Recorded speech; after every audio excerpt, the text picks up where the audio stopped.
पाकिस्तान और दुनिया भर में लाखों देखने और सुनने वालों को अर्शद शरीफ का सलाम। नाज़रीन, पाकिस्तान की अदालती तारीख पे जब नजर डाली जाए तो तारीख हमें यह बताती है कि अदलिया हमेशा से एग्जीक्यूटिव के साथ, उसको कहते हैं इन बेड, हम बिस्तरी,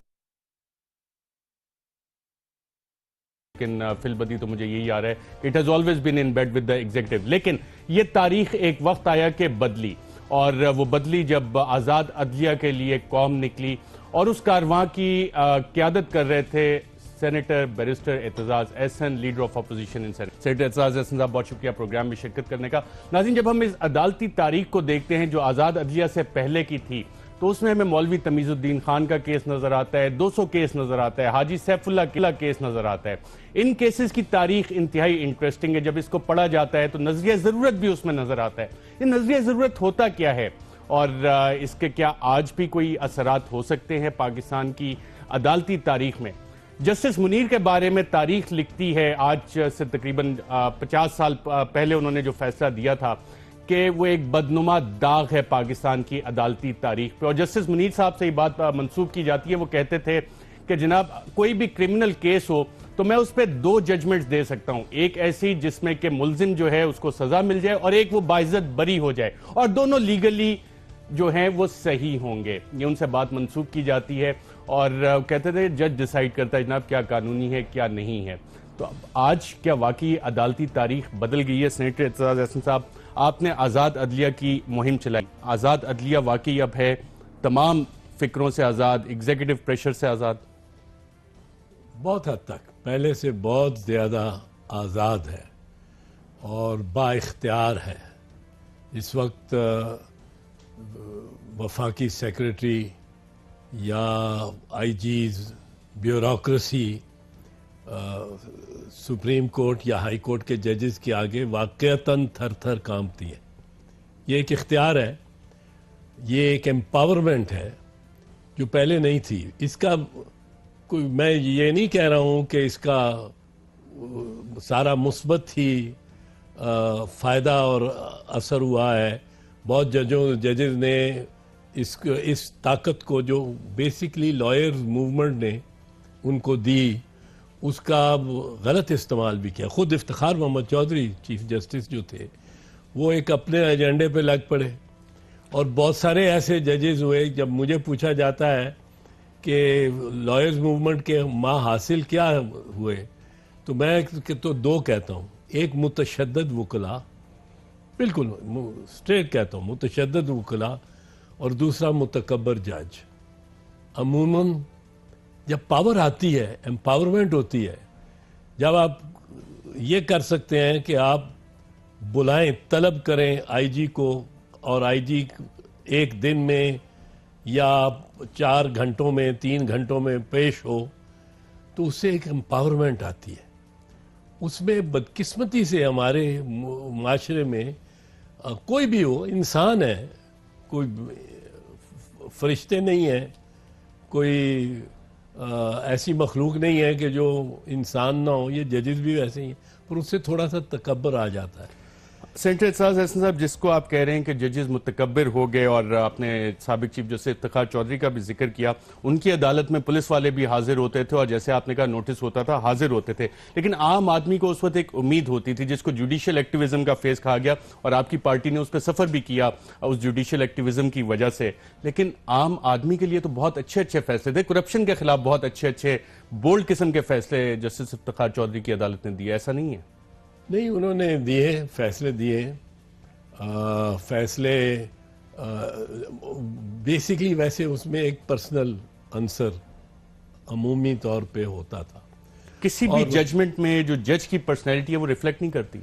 रिफ्लेक्ट करती है, और उसमें किब्र का आंसर बीच में होता था। पर उन्होंने अच्छे फैसले, फॉर इंस्टेंस मैं समझता हूँ जो उन्होंने आईडी कार्ड दिया है ट्रांसजेंडर ख्वाजा सराओं को, आईडी कार्ड पे हुक्म दिया कि शीमेल का बीच में एंट्री होनी चाहिए। उससे पहले वो कोई नहीं कर ना बैंक अकाउंट खोल सकते थे, ना मतलब कहीं मुलाजमत कर सकते थे। तो एक बहुत बड़ा फैसला, बोल्ड फैसला और यकीनन ऐसे फैसले भी थे ह्यूमन राइट्स के उन्होंने किए, पर जो फैसले उन्होंने अगर उनकी जजमेंट देखें जो ज़्यादा तवील, ज़्यादा लंबी जजमेंट्स हैं, उनमें कुछ न कुछ सियासी अंसर, और मिसाल के तौर पे वो जजमेंट्स में वो कहते हैं कि एक्सटेंशन किसी को सिविल सर्वेंट को नहीं दी जा सकती, एक्सटेंशन मुलाजमत के बाद, और अपने रजिस्ट्रार को 3 के 4 मरतबा एक्सटेंशन देते हैं डॉक्टर फ़कीर हुसैन को। तो तजादात की तादाद कम थी और इंसाफ ज्यादा था या बराबर थे दोनों? ये बड़ा मुश्किल है कहना, क्योंकि मैं स्टेटिस्टिक्स उसकी चेक कर रहा था जस्टिस इफ्तिखार चौधरी की अदालत के फैसले, तो उसमें चंद एक ऐसे केसेस आते हैं जिनको कि हम कह सकते हैं मुतनाज़ा हैं, लेकिन लार्जली एक जो जुडिशियल एक्टिविज्म की फेज थी, उससे जिस मूवमेंट को आपने लीड किया, अदालतों ने वो डिलीवर किया लार्जली। काश किया होता। मैं उस सवाल की तरफ आता हूं कि एग्जीक्यूटिव और जुडिशरी का जो ताल्लुक है, और नाजरीन आपको याद होगा 1997 में सुप्रीम कोर्ट पे हमला भी किया गया। आजकल भी जो बयानात आ रहे हैं हुक्मरान जमात की तरफ से, जब इस केस की समाअत भी चल रही थी, किस किस्म के बयानात है, उनको एक नज़र डालते हैं और फिर इस तनाजुर में कि नजरिया ज़रूरत क्या होता है, और मौलवी तमीज़ुद्दीन खान 200 केस और हाजी सैफुल्लाह केस वो क्या थे, इस सुनने के बाद देखते हैं।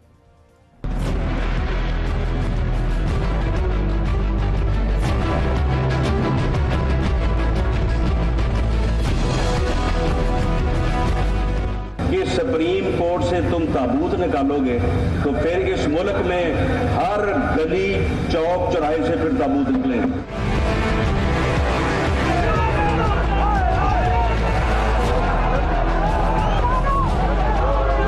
मुहिम चलाई जा रही है तजलील करने की, तज़हीक करने की। क्या इसे हम बर्दाश्त करें या जवाब दें? तो सुन लो, हमारे सपोर्टर और वोटर वो ये कहते हैं जवाब दो। फैसला वाज़े और ब्लैक एंड व्हाइट में आना चाहिए, ब्लैक एंड व्हाइट में आना चाहिए। वो वजीर आजम जो पाकिस्तान का मकबूल तरीन लीडर है, फैसला कोई ग्रे नहीं आना चाहिए, इफ और बट्स का नहीं आना चाहिए।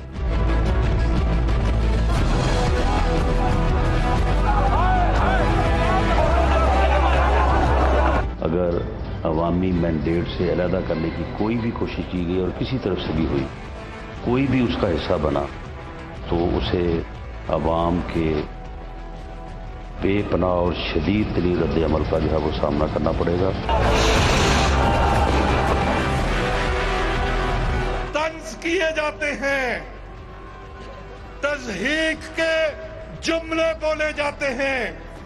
कभी कोई पूछता है कि मियां शरीफ साहब ऊंटों पर पैसे उठाकर कैसे ले गए थे? मुस्लिम लीग नून के कारकुनों, जागते रहना। जाग रहे हो? पहरा दे रहे हो? अवाम का फैसला असल फैसला है। असल अवाम का फैसला किसके साथ है? नवाज शरीफ। कोई भी शख्स झूठ की बुनियाद पर और झूठे इल्जामात और पॉलिटिकल कॉन्ट्रडिक्टरी पॉलिटिकल स्टेटमेंट्स की बुनियाद पर तीसरी दफा मुंतखब वजीर आजम को क्या, एक MNA को भी डी-सीट नहीं कर सकते। Facts speak louder than words. जो हकायक हैं वो सबको तस्लीम करने पड़ेंगे। ये केस पहली दफा नहीं आ रहा है। नवाज शरीफ किसी कमजोर और चबाए जाने वाले चने का नाम नहीं है, और जो हमें चबाने की कोशिश करेगा उसके दांत टूट जाएंगे। हम लोहे के चने हैं। पनामा से मुतल्लिक वजीर आजम से सवालात नहीं पूछे जा सकते, या कारोबार से मुतल्लिक वजीर आजम से सवालात नहीं पूछे जा सकते। नवाज शरीफ की किताब के सारे सफ़े पूरे हैं। अगर किसी को वो सफ़े पढ़ने नहीं आते तो हमारा कसूर नहीं है। जिन्हें वो सफ़े नजर नहीं आते वो आंखें खोल के उन सफ़ों को पढ़ें। तज़हीक ना करें, तज़हीक नहीं करवाएंगे।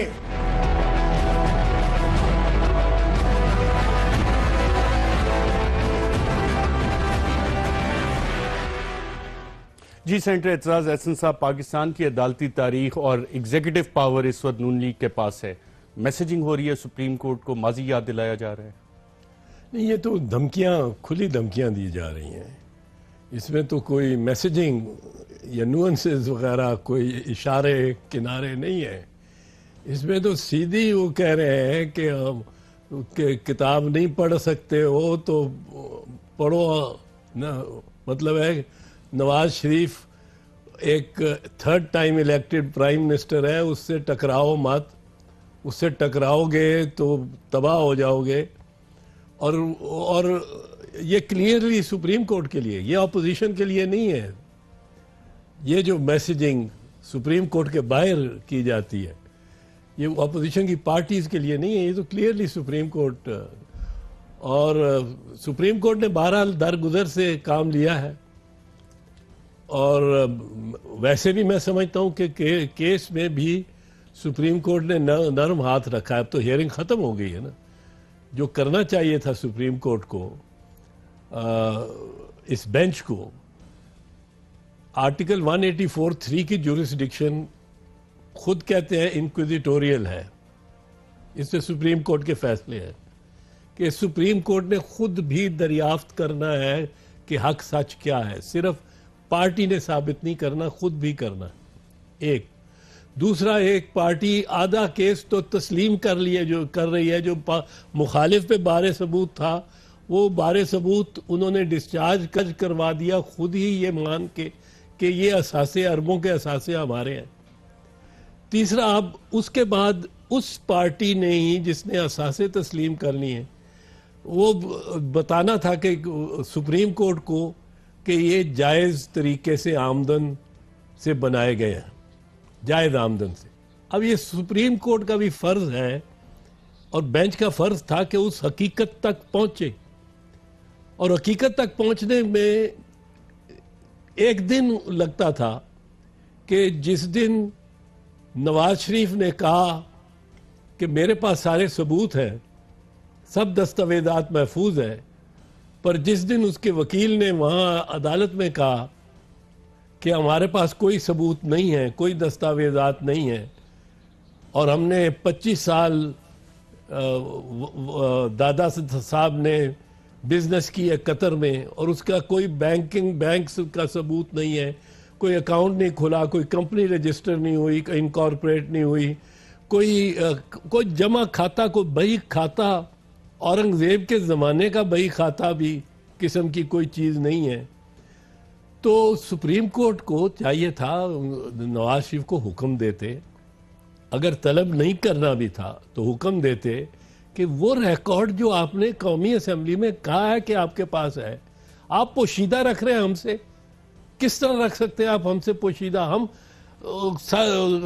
सच और हक तक पहुंचना चाहते हैं, आप वो रिकॉर्ड पेश करें हमारे सामने। अच्छा, सेनेटर एतराज़ एहसन, इस पर मैं आपसे जानना चाहूँगा, यूसुफ रज़ा गिलानी साहब, एक वो भी इलेक्टेड प्राइम मिनिस्टर थे, उनको सुप्रीम कोर्ट ने बुला भी लिया। उनका जुर्म बड़ा था कि ख़त नहीं लिखा स्विस अथॉरिटीज़ को। ये यहाँ पे एक शख्स जो तस्लीम कर रहा है कि हाँ जी मेरी बैरून मुल्क जायदादें हैं, और वो खुद ट्रेल भी नहीं दे रहा।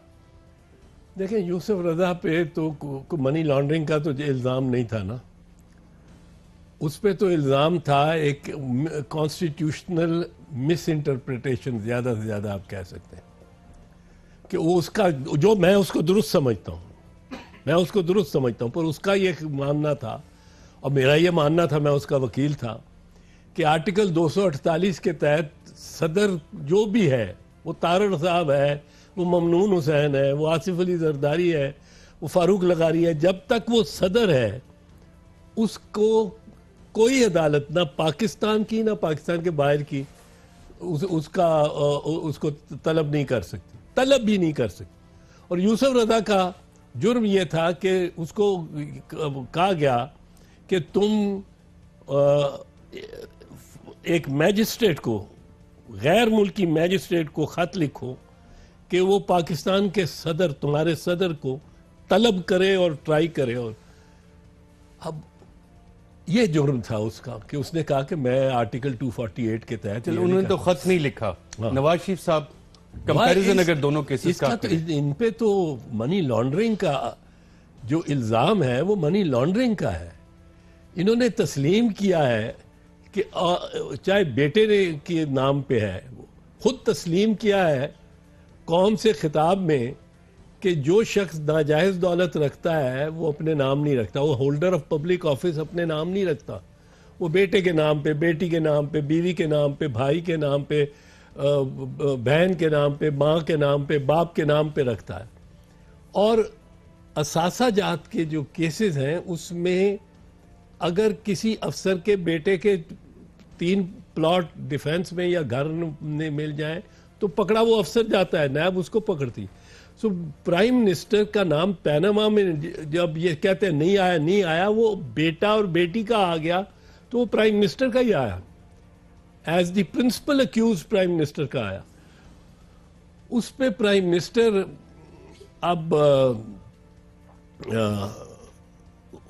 उसका बता ही नहीं सके कि कैसे पैसे बने, कैसे। लेकिन सेनेटर एजाज हसन साहब, वजीर आजम ने, वजीर आजम के साहबजादे और साहबजादी ने सबूतों के हवाले से क्या कहा था, और भी रेलिवेंट फोरम और अदालत अगर तलब करे तो क्या वो सबूत पेश करेंगे? इस हवाले से बयानात क्या थे, आइए जरा देखते हैं।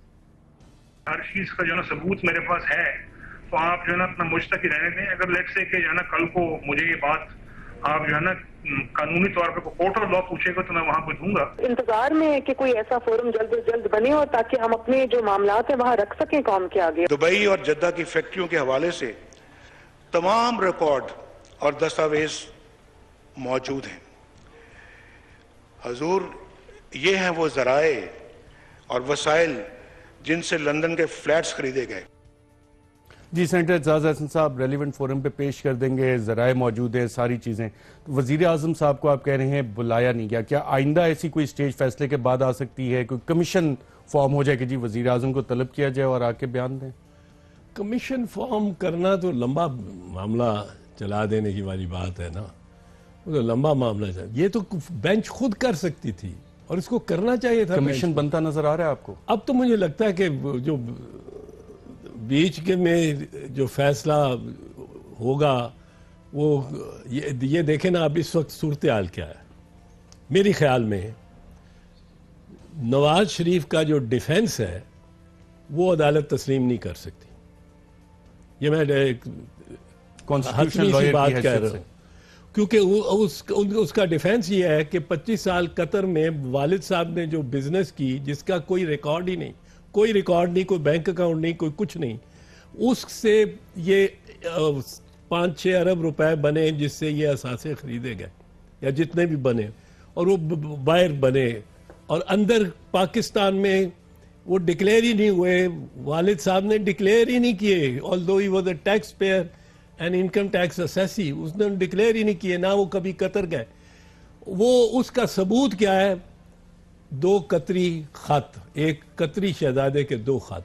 अगर ये तस्लीम कर लिया जाए कि कतरी शहजादे या कुवैती शहजादे या सऊदी शहजादे के खत से आपकी अरबा की नाजायज़ दौलत, ये जिसका कोई जवाब आप नहीं बता सकते, वो जायज़ हो जाएगी, तो फिर तो FBR को बंद करें, ताला लगाएं और एक मालियाती अनार्की पाकिस्तान में आ जाएगी, फिस्कल एनार्की, फिर तो कोई मसला ही नहीं ना। सो ये तस्लीम नहीं कर सकते एक तरफ। दूसरी तरफ नवाज शरीफ के खिलाफ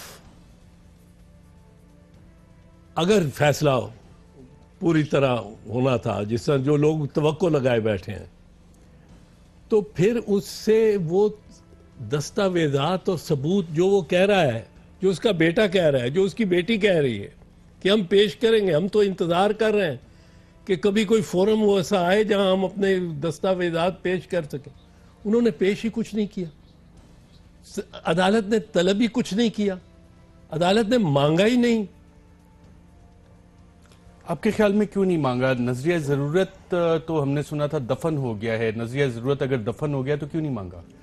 ये तो जज साहिबान ही बता सकते हैं, और यकीनन मेरा ख्याल है फैसले वकीला से तो वो मांगते रहे हैं। आपका पॉइंट है कि नवाज शरीफ साहब को अदालत बुलाना चाहिए था या नवाज शरीफ साहब को डायरेक्ट हुक्म होना चाहिए, एक हुक्म होना चाहिए था। हुक्म उस ऑब्जर्वेशंस तो थी इस हवाले से कि जनाब पेश करें। ज़बानी ऑब्जर्वेशंस नहीं, एक प्रॉपर ऑर्डर होना चाहिए था, तहरीरन साइंड बाय द 5 जजेस, कि फलां नेक्स्ट डेट पे आपने जो फलां तकरीर में कहा, तकरीर भी नेशनल असेंबली में है, it's like a statement in writing in a constitutional forum, और उसकी वीडियो भी है, उसकी ट्रांसक्रिप्ट भी है, और ट्रांसक्रिप्ट पेश की गई है। और जजेस ने कहा है हमने बारहा दफा उसको पढ़ा है। हाँ, तो उसमें बारहा दफा उसमें पढ़ा है, तो उसमें बारहा दफा उन्होंने पढ़ा होगा कि ये सबूत सारे हमारे पास हैं, तो उससे सबूत मांगने में क्या दुश्वारी थी। और ये इंक्विजिटोरियल पोजीशन, और मैं आपको बताऊं, सुप्रीम कोर्ट के अपने फैसले हैं, सुप्रीम कोर्ट के अपने फैसले हैं। 1974 का एक फैसला है जिसमें सुप्रीम कोर्ट ने कहा है कि हम 184(3) में और 199 में हम एविडेंस रिकॉर्ड कर सकते हैं। ये ख्वाजा आसिफ के केस में 2012 में कहा है। ये उसके बाद ड्यूल नेशनैलिटी केसेस में आया है ये। हाँ, ये वो रिकॉर्ड मतलब है, वो कहते हैं कि हम एविडेंस जहाँ चाहें वहाँ रिकॉर्ड कर सकते हैं। परवेज इलाही के केस में full bench Lahore high court ने कहा था, जिसको अप्रूव किया हुआ बाद में सुप्रीम कोर्ट ने। और ये मेरा ख्याल है इससे ज्यादा मौजू कोई केस होगा ही नहीं। मुझे नहीं लगता कोई केस इससे ज्यादा मौजू हो सकता है, जिसमें आप एक फरीक को कहें कि भाई आप कहते फिरते हैं कि मेरे पास सारे सबूत हैं, तो आप हमारे सामने पेश तो करो। नाज़रीन, सेनेटर एतजाज़ है, leader of opposition in the senate, उनका ख्याल है कि chief executive of the country prime minister मियां मोहम्मद नवाज शरीफ साहब से शायद नरमी बरती गई कि उन्हें अदालत में नहीं बुलाया गया, ना उनको ऐसा कोई हुक्म दिया गया कि जनाब सबूत पेश करें। एक वक्फा लेते हैं, वक्फे के बाद जब दोबारा वापस आएंगे तो नजरिया ज़रूरत ये होता क्या है, किस बला का नाम है। हमने तो सुना था तारीख में ये दफन हो चुका है, क्या वाकई दफन हो गया है? एक वक्फे के बाद।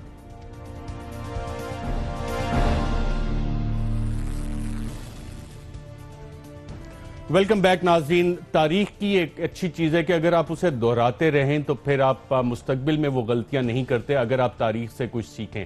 हमारी अदालती तारीख में नाज़रीन ऐसा भी हुआ कि अदालती फैसले तैयार हो गए, लिखे गए, उस वक्त मोहम्मद खान जुनेजो साहब को अदालत बुला भी लिया गया, लेकिन फिर एक दावा सामने आया उस वक्त के army chief general Aslam Beg का कि जनाब मैंने अदालत को इन्फ्लुएंस किया था, और फिर मोहम्मद खान जुनेजो साहब वापस चले गए। सेनेटर एतजाज़ हसन साहब, तारीख में इस तरह की कोई चीज़ है या कि मैं वैसे ही out of the blue invent कर रहा हूँ? 29 मई 1988 को ज़ियाउल हक ने, जनरल ज़ियाउल हक ने बहैसियत सदर, जो हम नहीं मानते उसको सदर पर सदर के इख्तियारात इस्तेमाल करते हुए 58(2)B के तहत जुनेजो साहब की हुकूमत और असम्बली डिज़ोल्व की।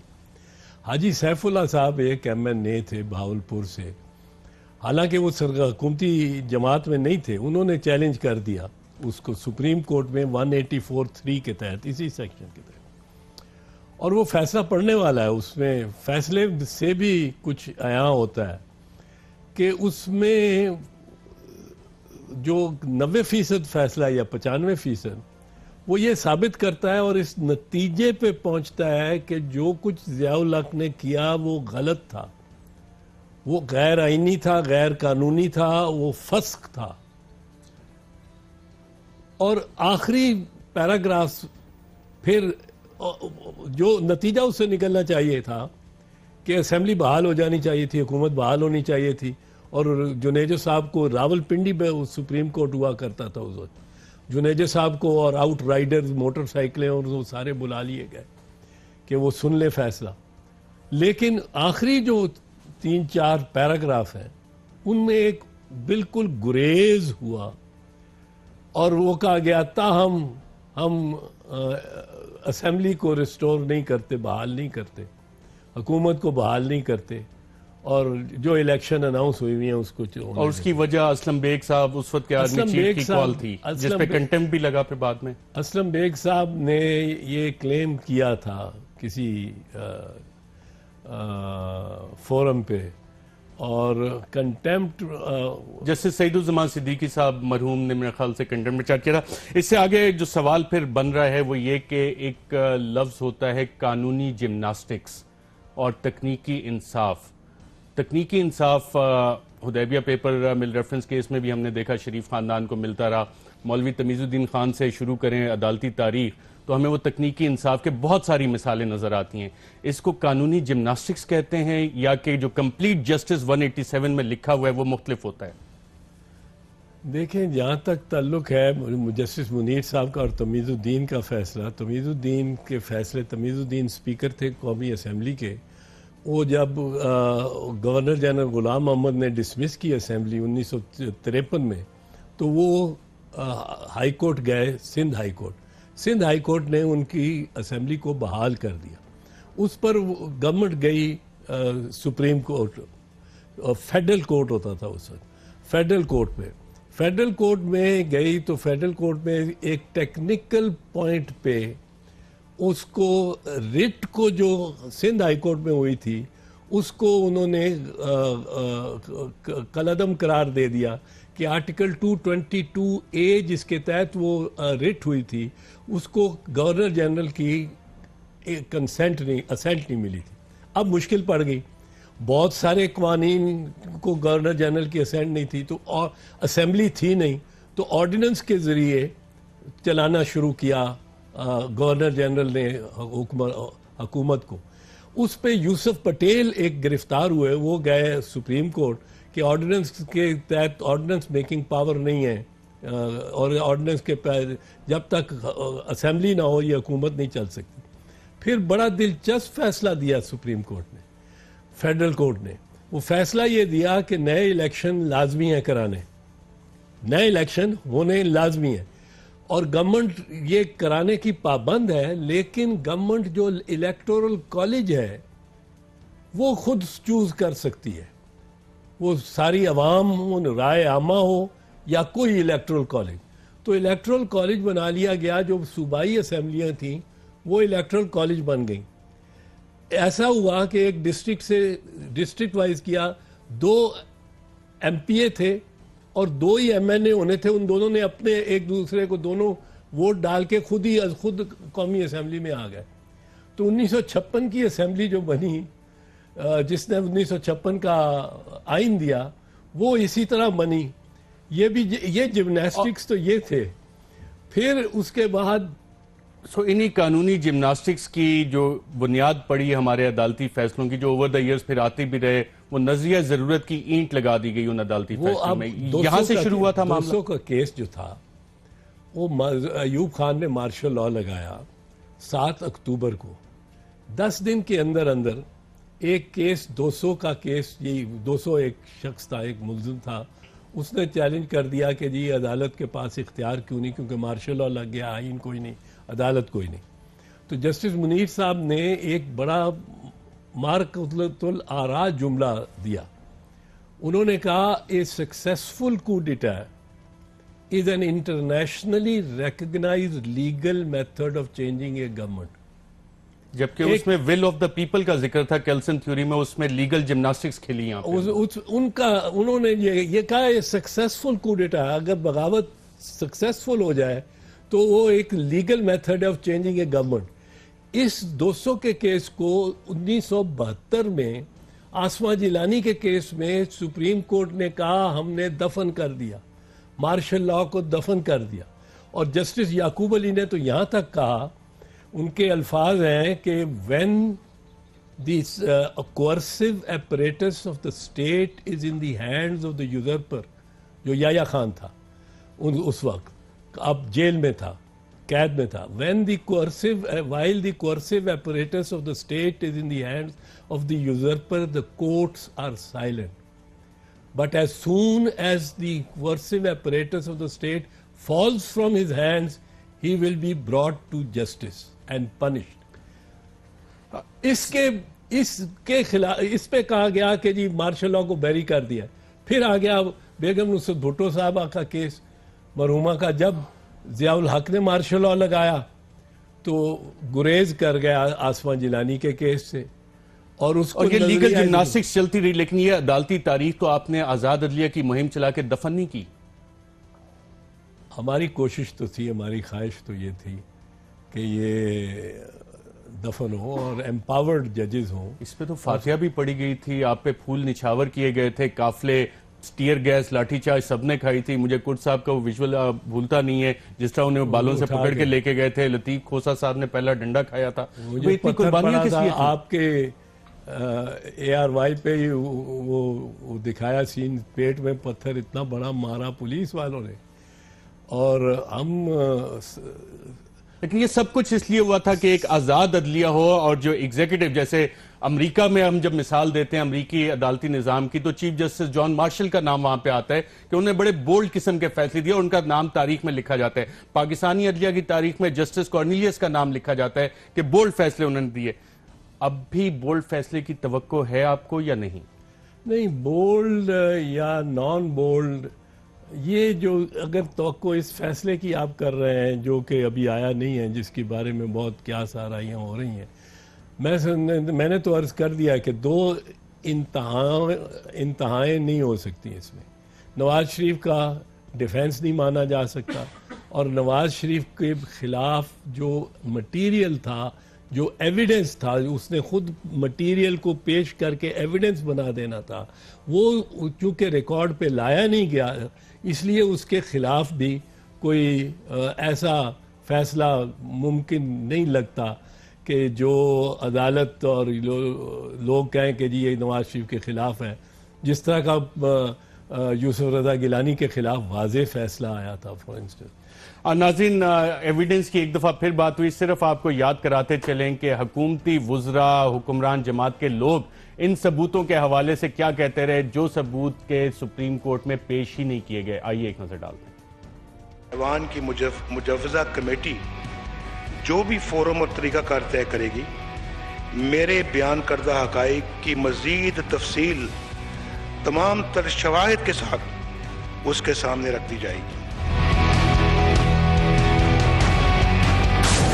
हम अपने दलाइल के साथ साबित करेंगे कि वज़ीर-ए-आज़म पाकिस्तान मोहम्मद नवाज शरीफ, मैडम मरियम सफदर और उनकी पूरी फैमिली बेगुनाह हैं। कोई कंफ्यूजन नहीं है, एक एक फिगर, एक एक दस्तावेज के पीछे एक पूरे सच्चाई के ऊपर मबनी सबूत मौजूद है, और जिस वक्त सुप्रीम कोर्ट जो जो चाहेगी वो पेश कर दिया जाएगा। प्राइम मिनिस्टर ने पहले दिन ये कहा, अपनी तकरीर में फ्लोर पे भी कहा कि मैं तमाम सबूत रेलेवेंट फोरम पे लेकर आऊँगा, और ये फोरम मौजूद है और तमाम बातें यहीं पे होंगी। हमने अपने हक में जो सबूत जमा कराए हैं, जो पूरी मनी ट्रेल दी है, वो इनके तमाम इल्ज़ामात के हवाले से मुकम्मल अल्हम्दुलिल्लाह जवाब रखते हैं हम, और मुकम्मल। और नाज़रीन, इस तरह के बेशुमार बयानात के जी सबूत हैं, लेकिन जब अदालत में पूछा गया तो एक वकील से दूसरे, दूसरे से तीसरे, और फिर फाइनली बात आई कि जनाब अब्बा जान के कब्र का तो ट्रायल ना करें। एक वक्फा लेते हैं नाज़रीन, वक्फे के बाद दोबारा आपकी खिदमत में हाजिर होते हैं और सेनेटर एतराज़ एहसन साहब से पूछेंगे इन्हें क्या तवक्को है कि फैसला कब तक मुतवक्को है। एक वक्फे के बाद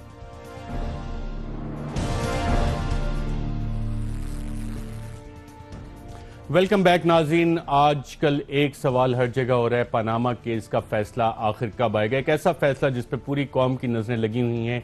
सेनेटर एतराज़ एहसन साहब, पूरी कौम भी देख रही है, और क्या तारीख में भी ये दर्ज होगा? वो यकीनन तारीख कैसे देखेगी होगा? तारीख देखेगी तो वैसे देखेगी जिस तरह का फैसला होगा उसके मुताबिक ही तारीख। ये तो मैं पहले नहीं कह सकता हूँ, पर it will be A historic, it will have a historic repercussions also on the prime minister and government, on parliament, on the court, on the public, on the political parties. और इस फैसले का एक एक लफ्ज तारीख एनालाइज करेगी। तारीख तो इस पे बाद में पोस्टमार्टम तो करती रहेगी, वो तो एक अरसे तक करती रहेगी। इस पे डिबेट्स होंगी, डिबेट्स इन द सेंस कि यकीनन controversy is the wrong word, discussion होगी, डिस्कशन यकीनन होगी, शायद कंट्रोवर्सी भी हो, पर डिस्कशन इस पे बहस एक अरसा तक होगी। और फैसला तवक्को कब तक है? ये मैं नहीं कह सकता। आज अटॉर्नी जनरल साहब ये मैं सकता हूँ कि ये फैसला जिस दिन इन्होंने महफूज किया है उस दिन ही आ सकता था। इतना ये सिंपल मैटर है कि भाई साहब आपने ये असासे बनाए हैं और कोई सबूत पेश नहीं किया है किस तरह बनाए हैं। ये तो फैसला मतलब है, ये तो नवाज शरीफ ने खुद ही पेश नहीं किया कुछ कह के, और आपने अभी इनके ज़्यादा सीनियर वुज़रा के बयानात नहीं सुनाए जो यही बयान देते रहे कि वो सुप्रीम कोर्ट में सारे डॉक्यूमेंट्स पेश करेंगे, अब सब कुछ पेश करेंगे, बच्चे पेश करेंगे, और बिल्कुल खाली हाथ सुप्रीम कोर्ट को रहने दिया, एविडेंस दिया ही कुछ नहीं। तो ये तो फैसला हो तो जाना उस वक्त ही चाहिए था, हो सकता था। अब चूंकि उन्होंने रिजर्व किया हुआ है, जजमेंट्स लिख रहे होंगे, वो जो केस था 21वीं कॉन्स्टिट्यूशन अमेंडमेंट का, वो कोई 8